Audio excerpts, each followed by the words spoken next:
children, a warm welcome to the academic year 2020-21.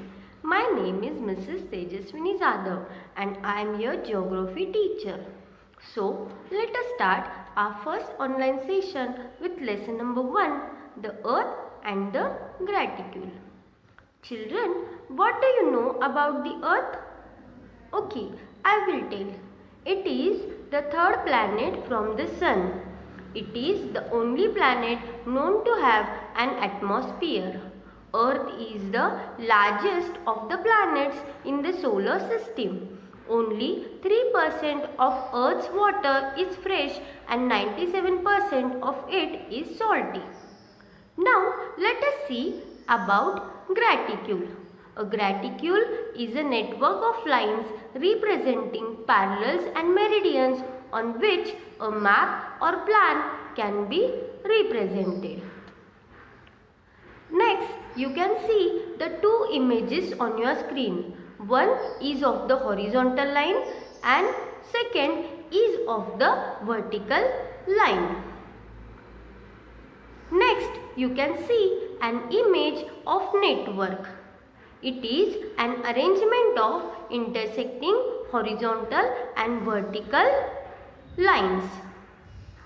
Parallels and meridians are imaginary lines that help in establishing locations of place on earth.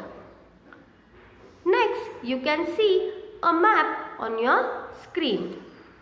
In this map, you can see some children at various places around the world. Now, let us solve an activity. There are some questions on page number 1 in your textbook. Let us see them. Question number 1. Which places are shown on the map? Can you tell? Okay. Lima, St. Petersburg, Rome, Kimberley, Agra, Port Blair and Tokyo are the places shown on the map.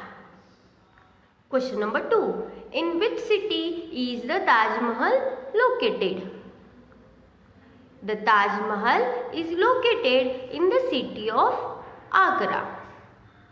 Question number 3. In which continent is the Taj Mahal located? The Taj Mahal is located in the continent of Asia. Question number 4.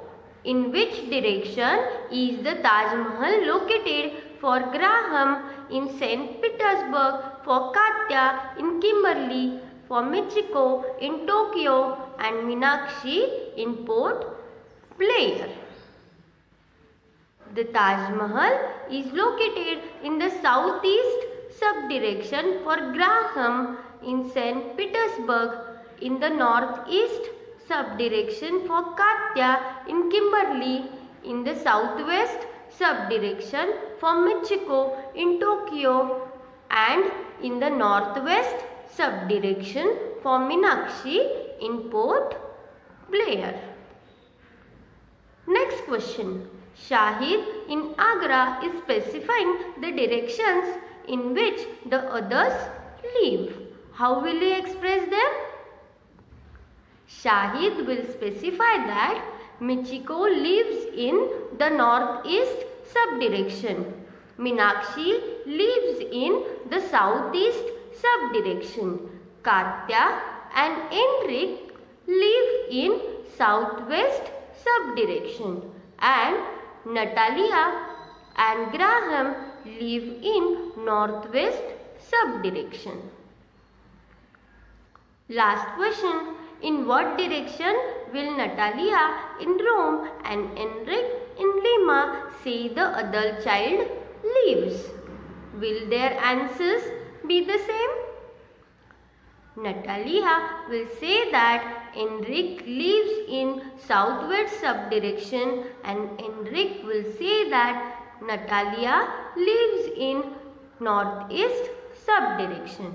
Thus, their answers will not be the same.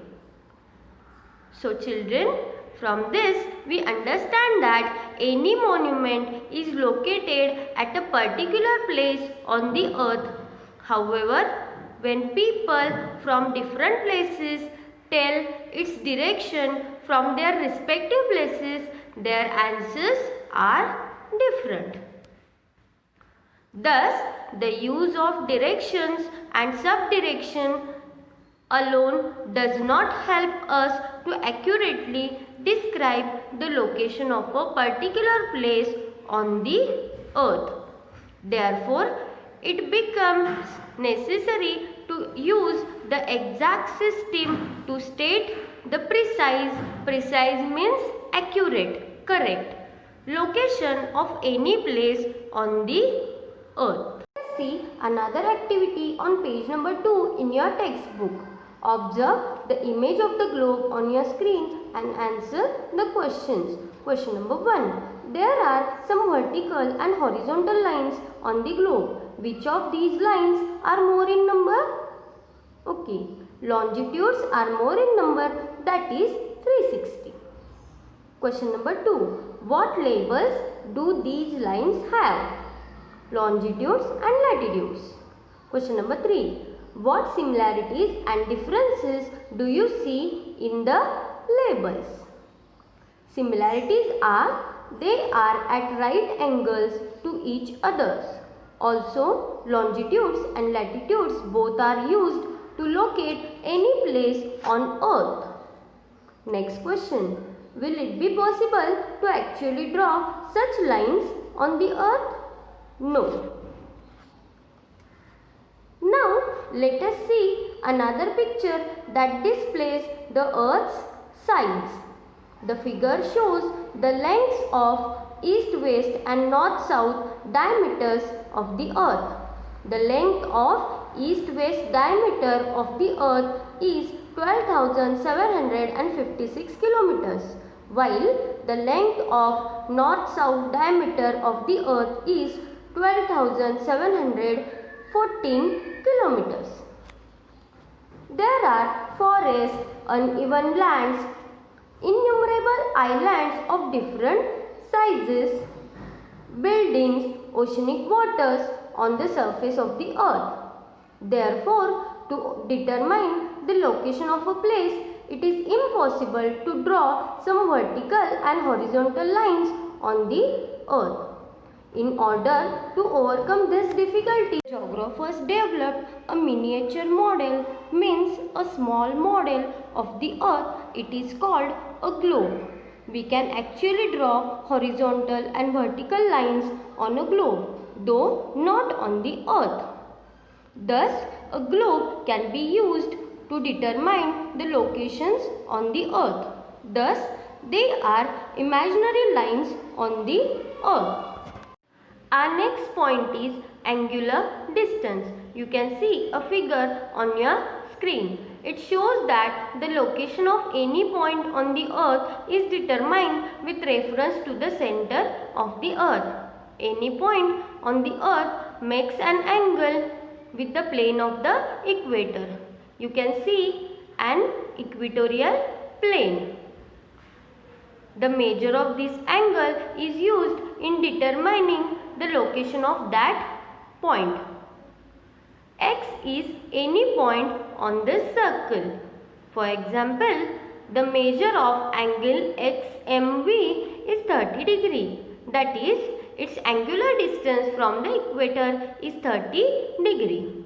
This figure shows another plane which passes through X and parallel to the plane of the equator. Similarly, Y is another point on this circle. So, angle YMV is 60 degree, means its angular distance from the equator is 60 degree. So, children, in today's session, we have learnt about Earth's size, means the length of east-west diameter of the earth and the length of north-south diameter of the earth, and angular distance. In the next session, we will be beginning with parallels of latitude. Thank you.